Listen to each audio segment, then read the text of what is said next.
Hello my dear students. So today next topic under the chapter Origin and Evolution of Life is Evidences of Organic Evolution.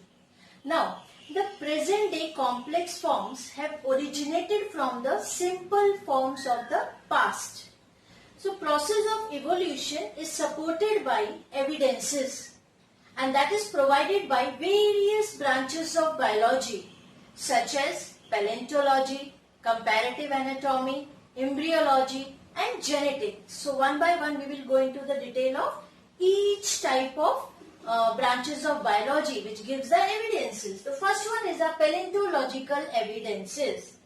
Fine. Now first of all what is paleontology? Paleontology is the study of fossils. Now the characters. See, fossils are the direct and reliable sources of evidences. Fine.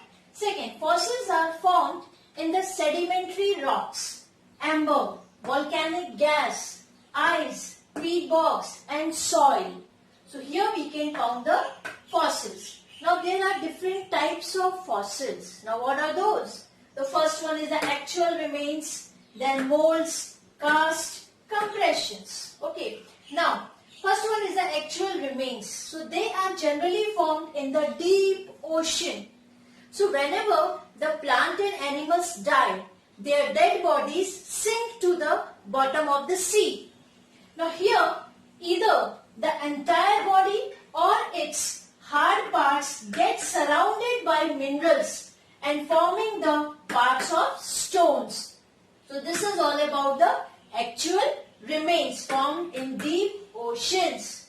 Another way, one more way to form the actual remains is incorporation of the entire body or part of the body in the ice. So here in the ice and in the deep ocean. So this is about actual remains. Now the next type of fossil is molds. Now here it is an impression of the body parts left on the soft mud of the oceanic floor and they form the molds. Now next is the cast. What is this?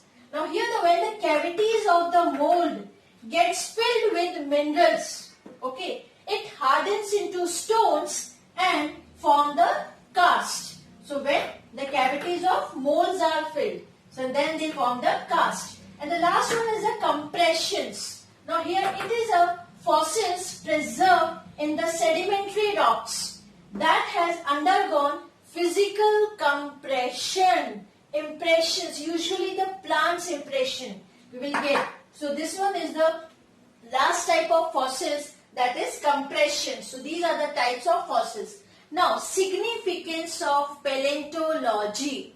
What is that? Now here the first one. Useful in this paleontology or the study of fossils, that useful in reconstructing the evolutionary history of the organism. Fine. Second, it also helps in studying various forms and the structure of extinct animals. Third one, it helps in understanding the habit. Okay, the habit of the extinct organisms. And the last one is they also provide the connecting link between two groups of organisms. Okay. Now here what happened? Connecting link between two group of organism. So here we can define connecting link as an intermediate or transitional stage between two organisms. It possesses structure common to both the groups, thus indicating the evolutionary line. And it is also called as missing link. So connecting link is also called as missing link. Now here few examples are there.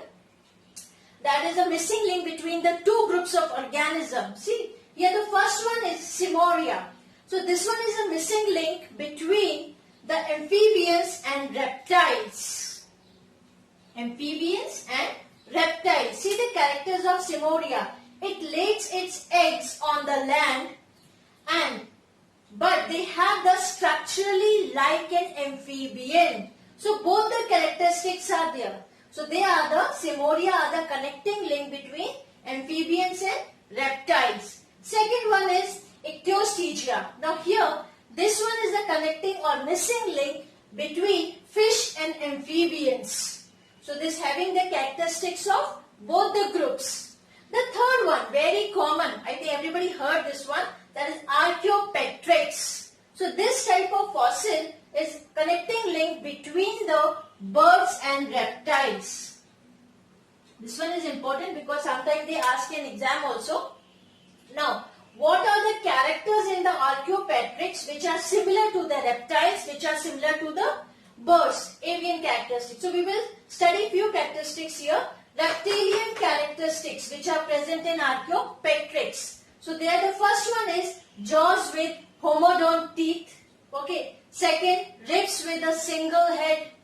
Third one, forearms were modified into wings, but the 3 digits ending in the claws. This one is the reptilian, reptilian characteristics. So the end of this one, 3 digits end in a claws. The fourth one is hind limbs had 4 clawed digits. So these are the few characteristics of reptiles which are present in Archaeopteryx. Now the avian characteristics or the characteristics which are similar to birds. Now here feathery exoskeleton, okay, skull bones are fused, cranium is rounded, jaws modified into beak and forelimbs modified into wings. So this Archaeopteryx is having the characteristics of both birds and reptiles. So this one is a missing link or the connecting link between these two group of organisms. So this is all about the paleontological evidences. Here we have studied the types of fossils, significance of fossils, and even few fossils, means few groups are there which are the connecting link between the two. So just have a look at this one. Now after paleontological evidences, now next is the comparative anatomy. Now what is this comparative anatomy? Here what happened, the following aspects offer the evidences. Right? Now under this comparative anatomy, homologous, analogous and vestigial organs will come. Now we will study one by one. Homologous organs. So those organs which are structurally similar but functionally dissimilar. Okay, so basic structure is same but the functions are different. Now this similarity means similarity in the structure indicates that they have a common ancestor. And the dissimilarity, because the functions are dissimilar. So dissimilarity indicates the divergent evolution. So similarity indicates that they have common ancestor and dissimilarity indicates divergent evolution. Fine. So what is homologous organ? Those organs which are structurally similar but functionally dissimilar. Now we will come to the example so that you can better understand this one. Now forelimbs of terrestrial vertebrae such as, few examples are there, frog, lizard, bird, bat, whale and man. So forelimbs of these terrestrial vertebrae. So in all these cases, morphologically, the forelimbs are similar in construction but dissimilar in function. How? Just see. Frog, they use it for hopping. They use forelimb for hopping. Lizard helps in crawling. Birds and bat, they use forelimb for flying purpose. Whale, they use for swimming. And man, they use for gripping the object. So these cases you can see the structurally they are similar but the functions are different. We will take one example of plants also. See, in plants, thorns of bougainvillea and tendril of cucurbita, basic structure is same, origin same, but the function how different? Thorn, function is protection. Tendril of the cucurbita, the function is to take the support for the plant. So in this way, the example from the animals and example from the plants. So this is all about homologous organs. Now come to the analogous organs. Now here, organs which are structurally dissimilar but functionally similar. So that is called analogous organs.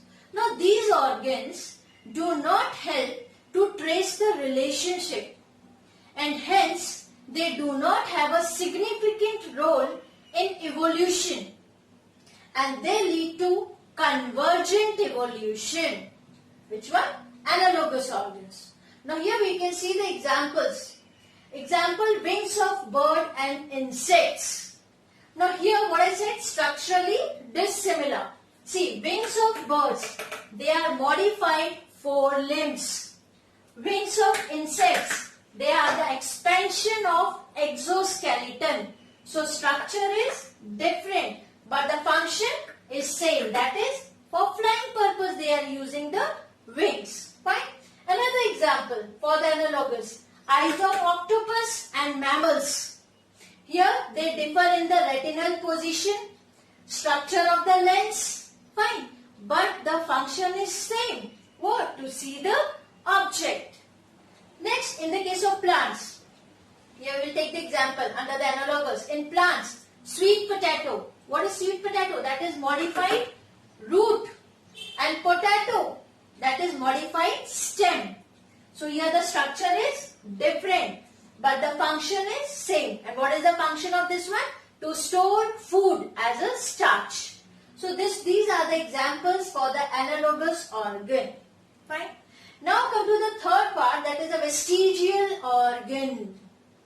Now vestigial organ, we can call them as a functionless organs also. See, that is, they are useless to the animals. Hence, their presence is not required. However, they continue to exist before they degenerate and disappear in the process of evolution. They were well developed and functional in the ancestors, and this indicates an evolutionary line. So these are the vestigial organs. For example, in the case of man, we can see there are many vestigial organs such as cecum, nictitating membrane and coccyx or the tail vertebrae. So in the case of cecum or vermiform appendix, now cecum, it is still seen in the human as a functionless organ. Actually, it helps in cellulose digestion in herbivorous mammals. Fine. Next, nictitating membrane. It is present in the eyes of human and is a remnant of the third eyelid. Fine. Coccyx or the tail vertebrae. It is the remnant of tail in humans. Fine. So these are the evidences. So comparative anatomy, under that we have studied and a homologous organ, analogous organ and vestigial organs with examples. So just have a look at this one.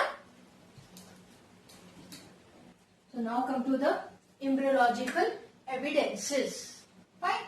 Now here this means embryological evidences include the study of the development of an organism from egg stage to adult stage. And when a comparative study of the development in different sexually reproducing organisms is made, it is observed that the developmental pattern during early stages is similar in all organisms, so suggesting that they have the common ancestor. Okay. Now here, all living organisms in the early developmental stages shows presence of following distinct features which are common. Now, such as number first, developmental begins. This development begins from the diploid cell, that is zygote, first stage. Fine. Then zygote undergoes cleavage, blastulation and gastrulation. And at the end of the gastrulation, the 3 germ layers form.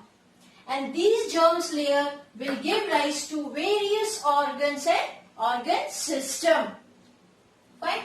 Third one, embryo of different vertebrates, that is from fishes to mammals, look alike particularly with reference to gill slits, gill clefts and tail. So these are the similar, look alike. So mainly of the gill slits, gill cleft and tail. So what happened from these similarities? It can be concluded that all these groups have evolved from the common ancestors. What are? From fishes to mammals, because they look alike. So this is all about here the embryological evidences. Okay. Now the last part is molecular evidences. So here the important points under this one. The first part, see the few points I have written here which gives the molecular evidences. The first, cell forms the basic structural and functional unit of life in all the living organisms. First one, this. Second, all organisms shows the presence of endoplasmic reticulum, Golgi bodies, mitochondria as cell organelles. That is common in all organisms. Third one, similarities in proteins and genes performing a given function among diverse organisms proves common ancestry. Then the next one is basic process like catabolic activities to liberate energy, synthesis of macromolecules. So first one is the catabolic activities, then the synthesis of macromolecules like protein, carbohydrate and nucleic acids are similar. So both the catabolic and the formation of macromolecules, that is similar. Last one is ATP is the energy currency in all the living organisms. So these are the important points under molecular evidences. So in this way, in this video we have finished, that is evidences of organic evolution. So what are the parts we have studied? Paleontological evidences, comparative evidences, anatomy, okay, then embryological evidences and molecular evidences. So in this way this topic is over. So just have a look of this one. Thank you.